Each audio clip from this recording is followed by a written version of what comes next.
बिश्व शर्माया हिटलारनि शासन खालामगासिनो दङ ओंखायनो जों बिसिबां तदन्त बिदोंब्लाबो बिथांमोना तदन्त होआ आरो बिथांनोबो साख्रि होनो नागिरनाय नङा बिथांमोनहा नाथाय जों जिराया बारलांबाय दैज'आ मोनसे दैज'निबो मोनसे सिमा थायो क'क्राझाराव इनकाउन्टार जानायावबो जों नेबाय डिमान्ड खालामबाय नाथाय एबार जोङो बे बाक्सानि जुदि बे डिम्बेश्वर मोसाहारिनि गोथै सेलेरा जुदि ओंखारोब्ला जों एबार जिराया जोंनो नांगोन न्याय आरो सानसे समाव बिदि जागोन जाय पुलिसफ्रा जाय आसाम पुलिसफ्रा दाय गैयै मानसिफोरखौ प्रि प्लान खालामनानै गावथारदों बे मोनफ्रोमबो तदन्त जागोन आरो जुदि गोजौ थाखोनि सोरबा जुदि दैदेनगिरि दाय गैयै साजायनायखौ गावथारनायाव जुदि लोब्बा दंबा बिथांमोनाबो तदन्त जागोन सानसे जागोन बेखौ गोसोआव लाखि बे बुहुमाव बेसेबां गिदिर बिथांमोनाबो सबबो साजा मोनजोबदों इसोर दङ बिथांजों इसोर दङ सासे बिमा जानानै बे गाबै बिखाया गावग्लिजोब्बाय मेगननि मोदै गगासिनो दङ गावनि फिसायनि देहा माने फिसायनि सोलेर माने डेड बडिखौसो बिगासिनो दङ बे बिमानो न्याय होनांगोन बे बिसिनो न्याय होनांगोन बिनि फिसायनि बिथाङा नागिरगासिनो दङ दा दिनै मा होनो दिनै 10टा बाजिनि खोथा बुंदोंमोन दाथ' 12टा जालांबाय दासिमबो गैया दाखालिनिफ्रायनो बिथांमोना बाव मोनसे हटेलाव दंगासिनो दङ आरो बिसोर नेबावबाय थागोन ओंखायनो जोंहा फुरा डाउट दङ आसाम पुलिसनाव आरो आसाम पुलिसनि उदालगुरि डिस्ट्रिक्टनि बे आसाम पुलिसनाव जोंहा डाउट दङ ओंखायनो बेखौ जुदि बिथाङा सासे बिमाया बिदों बिसिया बिदों बेखौ न्याय होनो नांगौ आरो नङाबा जुदि फैबाय थानाय समाव जुदि माबा मोनसे एक्सिडेन्ट जायोब्ला आसाम पुलिसा मोनफ्रोमबो दायखौ लाजोबनांगोन माबा मोनसे एक्सिडेन्ट जाबावोब्ला बिथाङा उनाव जुदि माबा मोनसे एक्सिडेन्ट जायोना बिथांनि न'खराव जुदि माबा मोनसे एक्सिडेन्ट जाबावोना उन परिस्थितियाव मा जागोन बेखौ जों रावबो बुंनो हायाखै बेखौ खिन्थु आसाम पुलिसा उदालगुरि डिस्ट्रिक्टआ बेखौ रेसपन्सिबिलिटि जागोन बेखौ जोंनिफ्राय बुंबाय आरो बिथाङा न्याय होथारनो नांगोन जों अराय सम जोंनिफ्राय गसंफागोन सासे बर' मेट्रिक परिखाया जासिगोनसो बिमा जानानै गावनि फिसालाजोंसो थाफानो नांगौ फरायनायनि खोथाखौ बुंनो नांगौ हेफाजाब होनो नांगौ दिनै फिसाला मेट्रिक परिखा होगोनखौ गारनानै बिथाङा दिनै गावनि फिसायनि गोथै सहखौ बिफैगासिनो दङ बे किनाराम बर' नङा आंनि फिसायसो होननानै बेयाव आसाम पुलिसा मानो बाजानो नांगौ आरो बिथांमोना मोनसे एप्लिकेसन होदोंमोन मा होनो पुलिसनो जे बे जोंहा डाउट दङ आरो जोंहा मा होनो मिथियो बे किनाराम बर' नङा बेयो डिम्बेश्वर मोसाहारिसो ओंखायनो बेखौ जावखांनांगौ होननानै बे एप्लिकेसनखौबो आसाम पुलिसा लायाखै मा बिथाङा नोगोरारि नङा नामा नोगोरारिबाथ' साफ्रोमबो मानसिफोरखौ मोजां न्याय होनो नांगोन ना मानो न्याय होआखै ना बर' हारिखाय न्याय होआखै नामा जोंहा डाउट दङ हिमन्त बिश्व शर्मा सरकार सालायनायनियाव बिजेपि सरकारनिफ्राय जोंहा डाउट दङ क'क्राझारावबो जाबाय फेक इनकाउन्टार गथ' खुदिया दङ क'क्राझाराव जायखौ दाय गैयै मानसिनो दाय साजायनानै गावथारबाय बिथाङाबो बोसोरनै खुदिया दङ दा बिथांमोनासो मिथिगोन उन्दै बैसोआव गावनि फिसायखौ दाय गैयै फिसाया दाय साजायनानै गावथारजानाय बिथांमोना न'खर संसार दङ फिसा फिसौ फोरोंनो नांगौ बोरै फोरोंगोन सासे हिनजाव मानसिया दा ओंखायनो जों बुंदों 1 नाम्बार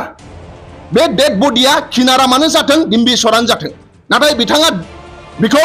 100% सियर होनो बे आंनि फिसायसो ओंखायनो बेखौ आसाम पुलिसा खिन्थाना होनांगौ जावखांनानै देखायनो नांगौ आरो जुदि बे डिम्बेश्वर मोसाहारिब्ला बिथांनो न्याय होनो नांगोन बिथाङा थांना थानायनि खोथा दङ फिसा फिसौ फोरोंनायनि खोथा दङ आरो जोंनि दोलोनिफ्राय जानानै जों बिथांजों अराय सम गसंफागोन बिथाङा जास्टिस मोननांगौनि थाखाय जों अराय सम गसंफागोन आरो जों जेला बिसिबां डिमान्ड बिदों क'क्राझारानो जा उदालगुरियानो जा फेक इनकाउन्टाराव मालाबाबो तदन्त नागिरदों बर'नि माहारियारिफ्राबो तदन्त बिदोंमोन क'क्राझाराव जानाय फेक इनकाउन्टाराव नाथाय आसाम पुलिसा तदन्तखौनो खालामाखै मानो होनबा प्रि प्लान एसे स्क्रिप्टेड लिरनानै लानानै बुथारदों दाय गैयैखौ बेखौ खिन्थु बर' हारिया सह्य खालामनो हानाय नङा सानफा एफा दाय गैयैखौ गावथारबाय थायोब्ला आरो जुदि दाय गोनांखौ गावथारदों जुदि किनाराम अब्लाबोथ' दायखौ बिदि आखायाव लानो हायाना आयेन बादि साजा होगोन जुदि किनाराम बर'आ बे ओनसोलाव जुदि बिहा गोबां केस दङब्ला बिथांखौ जुदि माबादोंब्ला आयेना केस होगोन ना नङा होमबा इनकाउन्टार माने मा मोननै साइडनिफ्राय गावलायनायखौसो इनकाउन्टार होनो मोनसे साइडनिफ्राय गावनायखौ इनकाउन्टार होना बेखौ सुद होनो गावथारनाय नङा होमबा जुदि किनाराम बर'ब्ला बियोबो आयेन बादिसो जानो नांगौ नङा होमबा आयेन बादिसो जानो नांगौ बिथाङा जुदि केस दंबा बेखौ हाइ कर्ट सुप्रिम कर्ट थांथों दा ओंखायनो जोंनिफ्राय जों बारे बार बुंनायनि उनावबो बर'फोरनि गेजेराव इनकाउन्टार जागासिनो दङ गुबुन गुबुन हारि माहारिनि गेजेराव इनकाउन्टार जागासिनो दङ आसाम सरकारा बे हिमन्त बिश्व शर्माया हिटलारनि शासन खालामगासिनो दङ ओंखायनो जों बिसिबां तदन्त बिदोंब्लाबो बिथांमोना तदन्त होआ आरो बिथांनोबो साख्रि होनो नागिरनाय नङा बिथांमोना दा दिनै उदालगुरि जिल्लानि पुलिसफोरा बुंदों जे मा होनो किनाराम बर'खौ गावथारदों होननानै नाथाय पिक्साराव नुनानै बिथाङा बुंदों आरो बिथाङा दाखालि मिन्थिनाय लोगो लोगो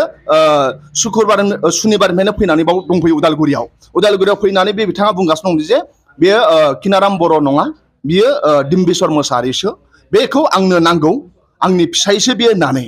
दा ओंखायनो बे डेड बडिखौ आइडेन्टिफाइ खालामनो थाखाय पुलिसा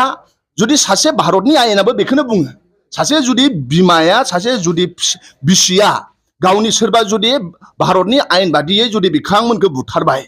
अब्ला बेखौ नायनो मोननाय मोनथाय बेनाव थानो नांगौ दा ओंखायनो बे सासे फिसायखौ गावनि फिसायखौ हब्रा बुंगासिनो दङ आरो नोंथांमोननि चेनेलनि गेजेरजों आं बेखौनो बुंनो सानो जोङो जोंनि दोलोनिफ्राय बिथांजों फैनानै जों सावरायनानै मोनदांथिनायनि गेजेरजों आसामाव बर'फोरखौ मानो फेक एनकाउन्टार सोलिगासिनो दङ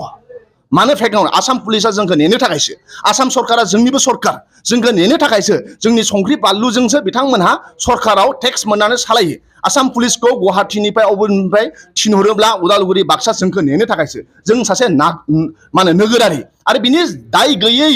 नोगोरारिफोरखौ सानफा एफा होसो गावथारबाय थानाया आसाम पुलिसनि थाखाय मोजां नङा क'क्राझारावबो 2021आव जालांबाय सानै मानसिखौ बिथांमोनहा फेक एनकाउन्टार जादों बिथांमोनहा दाय गैयै मानसिफोरखौनो गावथारदों दा ओंखायनो जोंहा बेयावबो डाउट दङ डिम्बिश्वर मोसाहारिनि बिसि मन्जु बिथां बुंनाय बादि गावनि फिसायखौ लाबोनानै बिथांमोना बेखौ स्क्रिप्टेड किलिं होनदों साजायनानै आवगायनो प्रि प्लान खालामनानै गावनि दाय गैयै फिसायखौ लाबोनानै बिथांमोना बुथारफैदों होननानै आरो बिनि उनावबो खबर होआखै दा ओंखायनो जोंनाबो बेनो डिमान्ड जे बियो किनाराम बर'आनो जाथों डिम्बिश्वर मोसाहारियानो जाथों जुदि डिम्बिश्वर मोसाहारि नङाबा नंगौबा नंगौ आरो नङाबा नङा गोथैखौथ' खनसे देखायफिननो नांगौ ना नङा होमबा किनाराम बर'बाथ' बे खोथायानो गैला बिथाङा साइड जाना थांगोन नङा होमबा डिम्बिश्वर मोसाहारिबाथ' बिथांनो गथायनांगोन न'आव दाय गैयै सासे डिम्बिश्वर मोसाहारिया दा ओंखायनो आसाम सरकारा दाय गैयै मानसिफोरखौ आसामाव नगावआवबो बिदिनो गावबाय ओमफ्राय आरो दा क'क्राझारावबो 2021आव गावदों मानो आसाम सरकारा दाय गैयै मानसिफोरखौ साजायनानै गावथारगासिनो दङ आरो क'क्राझाराव जानाय समावबो मोनफ्रोमबो आफादफ्रा डिमान्ड खालामदोंमोन गोजौ थाखोनि तदन्त जानो नांगौ होननानै न'खरनि मानसिफोरखौ न्याय होनांगौ होननानै नाथाय क'क्राझारनि केसावबो न्याय मोनासै तदन्त जायासै एबारबो जोंबो बुंदों गोथै सह'खौ मोनखांनायनि उनाव जुदि बे डिम्बिश्वर मोसाहारिब्ला बिथांनाव 3 गथ' दङ सासे गथ'आ